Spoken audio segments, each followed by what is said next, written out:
was in the North Country.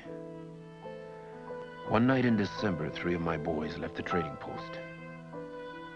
The first, Mathieu Lajoie, was going to a party. The second, Ben McDougall, was off to do some trading. And the third, Alexis Vermette, was a Métis guide. Well, he just liked to wander in the wild. So there they were, all 3 of them, each on his own. Lajoie hasn't even got halfway to his party when doesn't a whiskey jack land on his parka sleeve. Meanwhile, McDougall changes his plans to track a wolverine. All of a sudden, he hears music in the middle of the wood.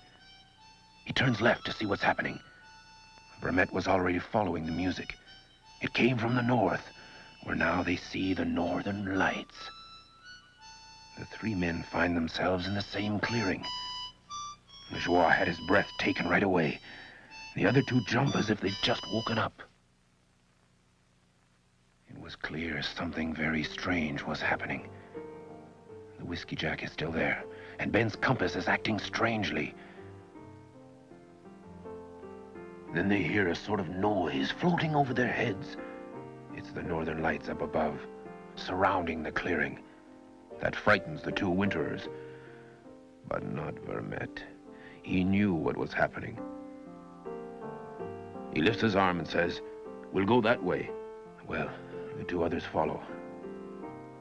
While they were walking like that, following the northern lights, animals begin to come out of the dark corners of the forest. Animals who seem to want to follow them. Ben and Maturin shake with fright. Vermette says not a word. And then, a huge, many-colored bird appears in front of them.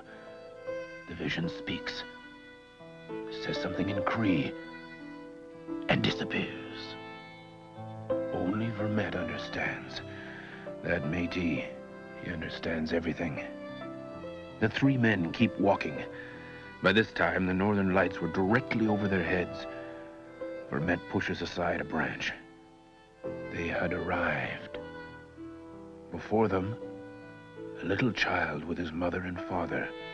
And then they feel a great warmth inside.